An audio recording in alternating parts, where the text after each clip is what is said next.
So guys, जैसा कि हमने पिछले एपिसोड में देखा कि सीमिंग ने अपनी स्वॉर्ड की मदद से उन कोस पपेट्स को मार दिया था, लेकिन वो सिर्फ ब्रॉन्ज आर्म कोप्स थे। उनके मरने के बाद उस अलायंस ने सिल्वर आर्म कोप्स से लू यांग और सीमिंग पर अटैक करवा दिया था। उनके साथ जिंगांग लुटेरों का लीडर भी था, उसने लू यांग पर अटैक कर दिया था, लेकिन सीमिंग ने उसे बचा लिया था। सीमिंग ने बहुत मुश्किल से सारे सिल्वर आर्म कोप्स को खत्म कर दिया था। उसके बाद उन कोप्स को कंट्रोल करने वाला अलायंस सीमिंग और लू यांग के सामने आ गया था। उसने एक गोश्त फिंड से उन दोनों पर अटैक करवा दिया था। फिर अब हम सीमिंग को देखते हैं। वो लू यांग से कहता है कि तुम माउंट ब्लैक रिज छोड़कर यहाँ से दूर भाग जाओ और दोबारा मुड़कर पीछे मत देखना। लू यांग कहता है कि ये ह्यूमन फिंड की तरह नहीं लग रहा है, क्या ये एक गोश्त फिंड है? सीमिंग कहता है कि ये एक गोश्त फिंड ही है, इसीलिए तुम यहाँ से दूर भाग जाओ वरना तुम्हारी जान खतरे में पड़ सकती है। वो लू यांग को हॉर्स पर बिठाकर वहाँ से दूर भेज देता है। अलायंस कहता है कि तुम कितनी भी कोशिश कर लो पर आज मुझसे बच नहीं पाओगे, मैं तुम्हें जान से मार दूंगा। सीमिंग कहता है कि गोश्त फिंड को बनाना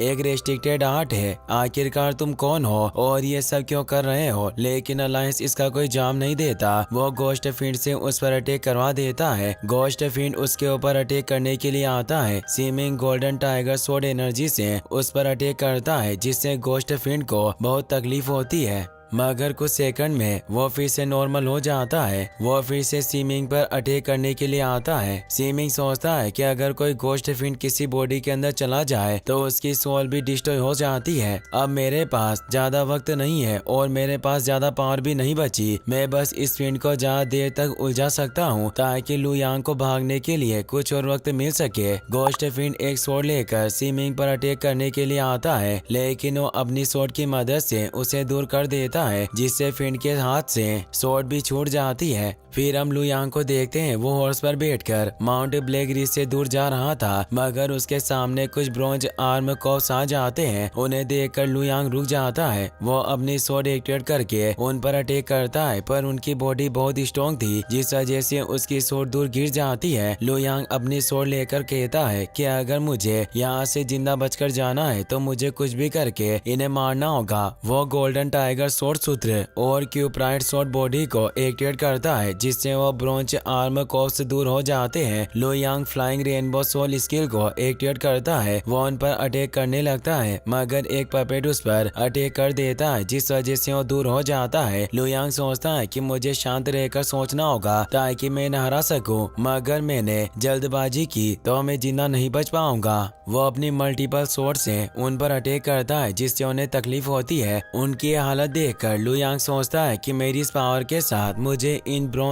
आर्म कोप्स को खत्म करने के लिए अपनी स्वॉर्ड से 30 अटैक करने होंगे। काश मेरी स्वॉर्ड और ज्यादा पावरफुल और स्ट्रॉन्ग होती तो मुझे उन कोप्स को मारने में ज्यादा परेशानी नहीं होती, लेकिन कुछ भी हो जाए, चाहे कितनी भी मुश्किल क्यों ना हो, मुझे इन कोप्स को मारना ही होगा। कोप्स पपेट्स उस पर अटैक करने के लिए आते हैं। लू यांग उनके क्लोज कॉम्बैट में फाइट करने लगता है। फिर हम देखते हैं कि गोश्त फिंड तेजी से सीमिंग के आसपास घूमने लगता है और तेजी से आकर उस पर अटैक करता है। सीमिंग अपनी स्वॉर्ड की मदद से उसके अटैक से बचता है, मगर गोश्त फिंड एक पावरफुल अटैक करता है, जिससे वो दूर हो जाता है। सीमिंग सोचता है कि मेरे मास्टर ने मुझे एक मिशन दिया है और इस तरह मैं लू यांग को मरने नहीं दे सकता, भले ही मुझे अपनी जान क्यों ना गंवानी पड़े, पर मैं लू यांग को बचा कर रहूंगा। वो अपनी बॉडी से एनर्जी रिलीज करके अपनी पावर को बढ़ा लेता है। गोश्त किंग उस पर अटैक करने के लिए आता है। सीमिंग अपनी स्वॉर्ड की मदद से उसे दूर कर देता है और वहाँ से टेलीपोर्ट हो जाता है। दूसरी तरफ हम लू यांग को ब्रॉन्ज आर्म कोप्स के साथ फाइट करते हुए देखते हैं। उनसे फाइट करते वक्त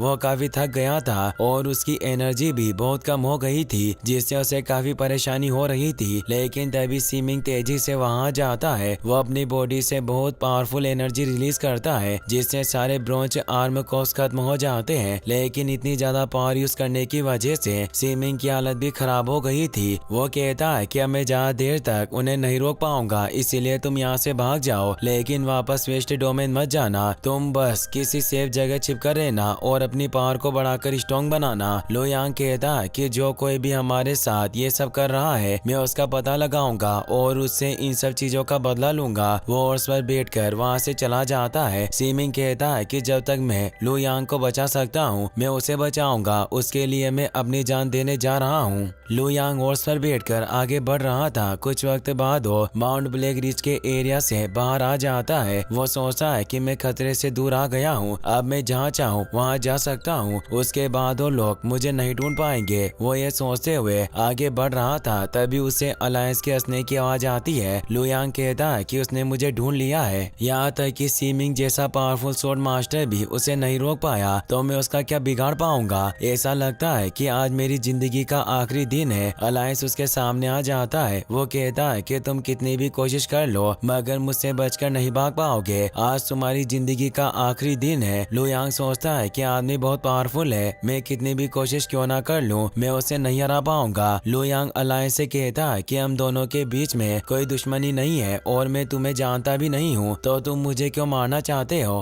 अलायंस कहता है कि कोई है जो चाहता है कि तुम मर जाओ। इसी के साथ ये एपिसोड यहीं पर खत्म हो जाता है। गाइस, अगर आपको वीडियो पसंद आया हो तो इस वीडियो को लाइक करने के साथ साथ चैनल को सब्सक्राइब जरूर कर लेना। मिलते हैं नेक्स्ट वीडियो में।